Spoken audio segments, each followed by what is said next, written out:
ಸಶಸ್ತ್ರ police constable CAR ಮತ್ತು DAR ಮಿಕ್ಕುಳಿದ ವೃಂದದ 1421 ಹುದ್ದೆಗಳು.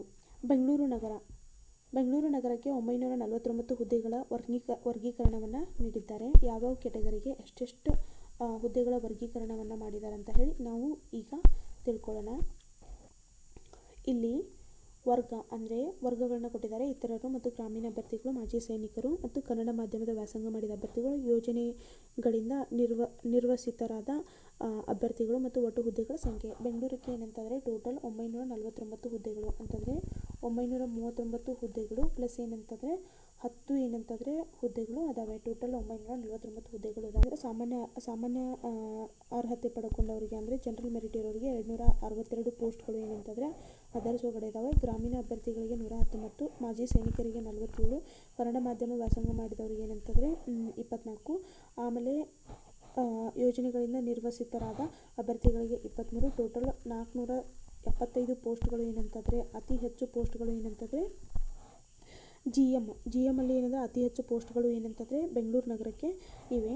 ಅದೇ ಥರ ಏನಂತಂದರೆ ನಮ್ಮ ಕೆಟಗರಿಗೆ ಏನಂತಂದರೆ ಅತಿ ಹೆಚ್ಚು ಪೋಸ್ಟ್ ಮೀನ್ಸ್ ಒಂದು ವೇಳೆ ನಮ್ಮದು 3B ಕೆಟಗರಿ ಆಗಿತ್ತಂತಂದರೆ 3B ಕೆಟಗರಿ ಆಗಿದ್ದರೆ ಅದರ್ಸಲ್ಲಿ 27, ಗ್ರಾಮೀಣ 12, ಮಾಜಿ ಸೈನಿಕರು 4, ಕನ್ನಡ ಮಾಧ್ಯಮ 2, ಯೋಜನೆಗಳನ್ನು ನಿರ್ವಸಿತರಾದ 2 ಮತ್ತು ಏನಂದರೆ ಟೋಟಲ್ 47 ಪೋಸ್ಟು. ಈ ಥರ ಏನಂತಂದರೆ ಪೋಸ್ಟ್ಗಳನ್ನು ಹಂಚಿಕೆಯನ್ನು ಮಾಡಿದ್ದಾರೆ. ಸೊ ನಿಮ್ಮ ಕೆಟಗರಿಗೆ ಅತಿ ಹೆಚ್ಚು ಪೋಸ್ಟ್ ಎಲ್ಲಿರುತ್ತಾ ಅಂತ ಹೇಳಿ ನೋಡಿಕೊಂಡು ನೀವು ಏನಂತಂದರೆ ಅಪ್ಲೈ ಮಾಡಿ. ಒಂದೊಂದು ಸರಿ ಏನಾಗುತ್ತಾ ಪೋಸ್ಟ್ ಅತಿ ಹೆಚ್ಚು ಇದ್ರೂ ಅಲ್ಲಿ ಅಪ್ಲಿಕೇಶನ್ಸ್ ಜಾಸ್ತಿ ಆಗಿರುತ್ತಾ, ಅಲ್ಲಿ ಕಟಾಪ್ ಏನಂದರೆ ಅತಿ ಹೆಚ್ಚು ನಿಲ್ಲುವಂಥ ಚಾನ್ಸಸ್ ಇರುತ್ತೆ. ಒಂದೊಂದು ಸರಿ ಏನಾಗಿತ್ತು ಪೋಸ್ಟ್ ಅತಿ ಹೆಚ್ಚು ಇದ್ರೂ ಎಲ್ಲರೂ ಏನು ಮಾಡಿರ್ತಾರೆ ಎಲ್ಲರೂ ಅಲ್ಲೇ ಹಾಕಿರ್ತಾರೆ ಅಂತ ಹೇಳಿ ಏನಂದರೆ ಬೇರೆ ಕಡೆ ಅಪ್ಲೈನ ಮಾಡಿರ್ತಾರೆ. ಸೊ ಅದಕ್ಕಾಗಿ ಏನಂತಂದರೆ ಇಲ್ಲಿ ಕಟಾಪ್ ಏನಂದರೆ ಕಡಿಮೆ ನಿಲ್ಲೋ ಚಾನ್ಸಸ್ ಇರುತ್ತೆ. ಅದಕ್ಕಾಗಿ ನೋಡಿಕೊಂಡು ನಿಮಗೆ ಏನಂತಂದರೆ ಎಲ್ಲಿ ಬೇಕು ಅಲ್ಲಿ ಏನಂತಂದರೆ ಯಾವ ಡಿಸ್ಟಿಕ್ ಬೇಕು ಆ ಡಿಸ್ಟಿಕ್ಗೆ ನೀವು ಅಪ್ಲೈನ ಮಾಡ್ಬೋದು. ನೆಕ್ಸ್ಟ್ ಮೈಸೂರು ನಗರ ನೋಡಿರಿ. ಮೈಸೂರು ನಗರಕ್ಕೆ ಏನಂದರೆ ಟೋಟಲ್ 55 ಹುದ್ದೆಗಳು ಏನಂತಂದರೆ 55 ಹುದ್ದೆಗಳು ಮೈಸೂರು ನಗರಕ್ಕೆ ಇದಾವೆ. ಇದರೊಳಗಡೆ ನಿಮ್ಮ ಕೆಟಗರಿಗೆ ಯಾವ್ಯಾವ ಎಷ್ಟೆಷ್ಟು ಇದಾವೆ ಅಂತ ನೋಡ್ಕೋಬೋದು. ಇಲ್ಲಿ ಏನಂದರೆ ನಾನು ಟೋಟಲ್ ಏನಂತಂದರೆ ಸಾಮಾನ್ಯ ಅರ್ಹತೆಗೆ 16 ಪೋಸ್ಟ್ ಇದಾವೆ. ಅದೇ ಥರ ಗ್ರಾಮೀಣ ಅಭ್ಯರ್ಥಿಗೆ 7 ಇದಾವೆ, ಮಾಜಿ ಸೈನಿಕರು 2 ಇದೆ, ಕನ್ನಡ ಮಾಧ್ಯಮ 1 ಇದೆ ಮತ್ತು ಯೋಜನೆಗಳಿಂದ ನಿರ್ವಸಿತರಾದವರಿಗೆ ಏನಂತಂದರೆ ಯೋಜನೆಗಳಿಂದ ನಿರ್ವಸಿತರಾದ ಅಭ್ಯರ್ಥಿಗಳಿಗೆ 1 ಪೋಸ್ಟ್ ಇದೆ. ಮಂಗಳೂರು ನಗರಕ್ಕೆ ಟೋಟಲ್ ಏನಂತಂದರೆ 15 ಪೋಸ್ಟ್ಗಳು ಖಾಲಿ ಇದೆ. 15 ಪೋಸ್ಟ್ಗಳು ಏನಂತಂದರೆ ಖಾಲಿ ಇದೆ. ಮತ್ತು ಇಲ್ಲಿ ಸಾಮಾನ್ಯ ಅರ್ಹತೆ 6 ಪೋಸ್ಟ್ ಇದೆ. ಅದೇ ಗ್ರಾಮೀಣ ಅಭ್ಯರ್ಥಿಗೆ 2 ಇದೆ, ಮಾಜಿ ಸೈನಿಕರು ಇಲ್ಲಿ ಯಾವುದೇ ಥರದ ಪೋಸ್ಟ್ ಇಲ್ಲ. ಟೋಟಲ್ ಏನಂದರೆ 8 ಪೋಸ್ಟ್ ಏನಂದರೆ ಜನರಲ್ಗಿದೆ. ಟೋಟಲ್ ಏನಂದರೆ 15 ಪೋಸ್ಟ್ ಇದಾವೆ. ನಿಮಗೆ ಯಾವಾಗ ಅಂದರೆ ಕಲಬುರಗಿ ನಗರಕ್ಕೆ ಏನಂತಂದರೆ ಟೋಟಲ್ 10 ಪೋಸ್ಟ್ಗಳು ಖಾಲಿ ಇದೆ. ಟೋಟಲ್ 10 ಪೋಸ್ಟ್ ಇದೆ. ನಿಮಗೆ ಏನಂತಂದ್ರೆ ಇಲ್ಲಿ ಸಾಮಾನ್ಯ ಅರ್ಹತೆ 4 ಇದೆ. ಅದೇ ಥರ ಗ್ರಾಮೀಣ 1 ಇದೆ ಮತ್ತು ಟೋಟಲ್ ಏನಂತಂದರೆ ಇದರೊಳಗಡೆ ಸಾಮಾನ್ಯ ಅರ್ಹತೆಗೆ 5 ಪೋಸ್ಟ್ ಇದೆ. ಒಟ್ಟು ಏನಂತಂದರೆ 10 ಪೋಸ್ಟ್ ನೀವು ನೋಡ್ಕೋಬೋದು. ನೆಕ್ಸ್ಟ್ ಚಿಕ್ಕಬಳ್ಳಾಪುರದಲ್ಲಿ ಏನಂತಂದರೆ ಟೋಟಲ್ ಪೋಸ್ಟ್ ಏನಂದರೆ 35 ಪೋಸ್ಟ್ ಇದಾವೆ. ಈ 35 ಪೋಸ್ಟ್ ಒಳಗಡೆ ಸಾಮಾನ್ಯ ಅರ್ಹತೆ 10 ಇದೆ, ಗ್ರಾಮೀಣ 5 ಇದೆ, ಮಾಜಿ ಸೈನಿಕರು 1 ಇದೆ ಮತ್ತು ಟೋಟಲ್ ಏನಂತಂದರೆ ಟೋಟಲ್ 35 ಪೋಸ್ಟ್ ಇದಾವೆ. ಜನರಲ್ 18 ಇದಾವೆ. ನಿಮ್ಮ ಕೆಟಗರಿಗೆ ಎಷ್ಟು ಬರ್ತವೆ ಅಂತ ಇಲ್ಲಿ ನೋಡ್ಕೋಬೋದು. ಮೈಸೂರು ಜಿಲ್ಲೆಗೂ ಕೂಡ ಟೋಟಲ್ 25 ಪೋಸ್ಟ್ಗಳು ಏನಂತಂದರೆ ಖಾಲಿ ಇದೆ. ನೀವು ಇಲ್ಲಿ ಯಾವ್ಯಾವ ಕೆಟಗರಿಗೆ ಎಷ್ಟೆಷ್ಟು ಬರುತ್ತೆ ಅಂತ ಹೇಳಿ ನೋಡ್ಕೋಬೋದು. ನೆಕ್ಸ್ಟ್ ಕೊಡಗು ಜಿಲ್ಲೆಗೆ ಏನಂದರೆ ಟೋಟಲ್ 35 ಪೋಸ್ಟ್ ಇದೆ. ಸೊ ಅದರೊಳಗಡೆ ಮತ್ತೆ ನಿಮ್ಗೆ ಎಷ್ಟು ಪೋಸ್ಟ್ಗಳು ಡಿವೈಡ್ ಆಗುತ್ತೆ ಅಂತ ಹೇಳಿ ನೀವು ನೋಡ್ಕೋಬೋದು. ಮಂಡ್ಯ ಜಿಲ್ಲೆಗೆ ಏನಂದರೆ ಟೋಟಲ್ 45 ಪೋಸ್ಟ್ ಇದಾವೆ. ಅದರೊಳಗಡೆ ಏನಂತಂದರೆ 44+1 ಸಾಮಾನ್ಯ ಅರ್ಹತೆಗೆ ಏನಂತಂದರೆ 13 ಪೋಸ್ಟ್. ಅದೇ ಗ್ರಾಮೀಣಕ್ಕೆ 5 ಪೋಸ್ಟ್, ಮಾಜಿ ಸೈನಿಕರು 2 ಪೋಸ್ಟ್ ಮತ್ತು ಕನ್ನಡ ಮಾಧ್ಯಮ 1 ಮತ್ತು ಯೋಜನೆಗಳನ್ನು ನಿರ್ವಹಿಸುತ್ತಾರಾದ 1. ಟೋಟಲ್ ಏನಂತಂದರೆ 22 ಏನಂತಂದರೆ GMಗಿದೆ. ಉಳಿದದ್ದು ನೀವು ಏನಂತಂದರೆ ನಿಮ್ಮ ಕೆಟಗರಿಗೆ ಎಷ್ಟು ಬರುತ್ತೆ ಅಂತ ನೋಡಿ.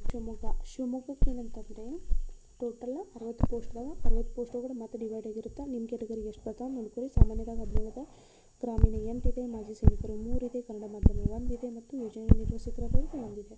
ಟೋಟಲ್ ಏನಂದರೆ 30 ಪೋಸ್ಟ್ ಏನಂದರೆ GM ಒಳಗಡೆ ಐತಿ. ಉಳಿದದ್ದು ಏನಂತಂದರೆ ನೀವು ನೋಡ್ಕೋಬೋದು. ಚಿತ್ರದುರ್ಗಕ್ಕೆ ಟೋಟಲ್ ಏನಂದರೆ 25 ಪೋಸ್ಟ್ ಇದಾವೆ. ಮತ್ತು ಇಲ್ಲಿ ಕೆಟಗರಿ ವೈಸ್ ಡಿವೈಡ್ ಆಗಿರುತ್ತೆ. ನೀವು ನೋಡ್ಕೊರಿ ಇದ್ರೊಳಗಡೆ ನಿಮ್ಗೆ ಯಾವ್ದು ಬರುತ್ತೆ ಅಂತ ಹೇಳಿ.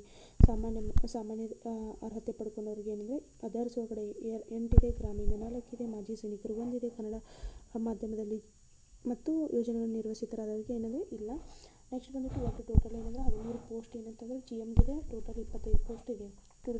ಉಡುಪಿ ಜಿಲ್ಲೆಗೆ ಏನಂದರೆ ಟೋಟಲ್ 40 ಪೋಸ್ಟ್ ಇದಾವೆ. ಇದರೊಳಗಡೆ ಜಿ ಎಮ್ಮಲ್ಲಿ ಸಾಮಾನ್ಯ ಅರ್ಹತೆ 11 ಇದೆ ಮತ್ತು ಗ್ರಾಮೀಣ 5 ಇದೆ, ಮಾಜಿ ಸೈನಿಕರು 2 ಇದೆ ಮತ್ತು ಕನ್ನಡ ಮಾಧ್ಯಮ ವ್ಯಾಸಂಗದವರಿಗೆ 1 ಇದೆ, ಯೋಜನೆ ನಿರ್ವಹಿಸಿದವರಿಗೆ 1 ಇದೆ. ಟೋಟಲ್ ಏನಂದರೆ 20 ಪೋಸ್ಟ್. ದಕ್ಷಿಣ ಕನ್ನಡಕ್ಕೆ ಏನಂದರೆ ಟೋಟಲ್ 10 ಪೋಸ್ಟ್ ಇದಾವೆ. ಸೊ ಈ 10 ಪೋಸ್ಟ್ ಒಳಗಡೆ ಏನಂದರೆ ಮತ್ತೆ ಡಿವೈಡ್ ಮಾಡಿದ್ದಾರೆ, ನೀವು ನೋಡ್ಕೋಬೋದು. ಒಟ್ಟು 30 ಅದರ್ಸ್ ಇದಾವೆ. ಸೊ ಟೋಟಲಾಗಿ ಏನಂದರೆ 40 ಪೋಸ್ಟ್ ಇದೆ. ಉತ್ತರ ಕನ್ನಡ ಕಾರವಾರ ಟೋಟಲ್ 20 ಪೋಸ್ಟ್ ಇದೆ. ಅದರೊಳಗಡೆ ಏನಂತಂದರೆ ಮತ್ತೆ ಸಾಮಾನ್ಯ ಅರ್ಹತೆ ಪಡ್ಕೊಂಡವ್ರಿಗೆ 6 ಇದೆ, ಗ್ರಾಮೀಣ ಮಾಧ್ಯಮಕ್ಕೆ 3 ಇದೆ, ಮಾಜಿ ಸೈನಿಕರು 1 ಇದೆ. ಸೊ ಈ ಥರ ಏನಂದರೆ ಟೋಟಲ್ 20 ಪೋಸ್ಟ್ ಇದಾವೆ, ನೀವು ನೋಡ್ಕೋಬೋದು. ಚಿಕ್ಕಮಗಳೂರು ಜಿಲ್ಲೆಗೆ ಟೋಟಲ್ ಏನಂದರೆ 20 ಪೋಸ್ಟ್ ಇದಾವೆ. 20 ಪೋಸ್ಟ್ ಟೋಟಲ್ ಇದಾವೆ. ಇದರೊಳಗಡೆ ಮತ್ತೆ ಡಿವೈಡ್ ಮಾಡಿದ್ದಾರೆ. ಗದಗ ಜಿಲ್ಲೆಗೆ ಟೋಟಲ್ ಏನಂದರೆ 20 ಪೋಸ್ಟ್ ಇದಾವೆ. ಸೊ ಈ 20 ಪೋಸ್ಟ್ ಒಳಗಡೆ ಮತ್ತೆ ನಿಮಗೆ ಡಿವೈಡ್ ಆಗಿರುತ್ತಾ ನೋಡ್ಕೊಳ್ಳಿ. ಕಲಬುರಗಿ ಜಿಲ್ಲೆಗೆ ಏನಂದರೆ ಟೋಟಲ್ 10 ಪೋಸ್ಟ್ ಇದಾವೆ. ಇದರೊಳಗಡೆ ಮತ್ತೆ ಡಿವೈಡ್ ಮಾಡಿದ್ದಾರೆ. ಜನರಲ್ಗೆ ಏನಂದರೆ 4 ಇದೆ, ಗ್ರಾಮೀಣ ಅಭ್ಯರ್ಥಿಗೆ ಏನಂತಾರೆ 1 ಇದೆ. ಈ ಥರ ಟೋಟಲ್ 5 ಪೋಸ್ಟ್ ಜನರಲ್ಗಿದೆ ಮತ್ತು ಉಳಿದಿದ್ದು ಏನಂತಂದರೆ 5 ಪೋಸ್ಟ್ ಡಿವೈಡ್ ಮಾಡಿದ್ದಾರೆ, ನೋಡ್ಕೋಬೋದು. ನಗರ ಜಿಲ್ಲೆ ಟೋಟಲ್ ಏನಂದರೆ 15 ಪೋಸ್ಟ್ ಇದಾವೆ ಮತ್ತು ಈ 15 ಪೋಸ್ಟನ್ನ ಡಿವೈಡ್ ಮಾಡಿದ್ದಾರೆ. ನಿಮ್ಮ ಕೆಟಗರಿಗೆ ಎಷ್ಟು ಪೋಸ್ಟ್ ಇದಾವೆ ಅಂತ ನೋಡ್ಕೋರಿ. KARP mounted company Mysuru. So total ಏನಂತಂದರೆ 32 ಪೋಸ್ಟ್ ಇದಾವೆ. ಇದರೊಳಗಡೆ ಮತ್ತೆ ಡಿವೈಡ್ ಮಾಡಿದ್ದಾರೆ, ನೀವು ನೋಡ್ಕೋಬೋದು.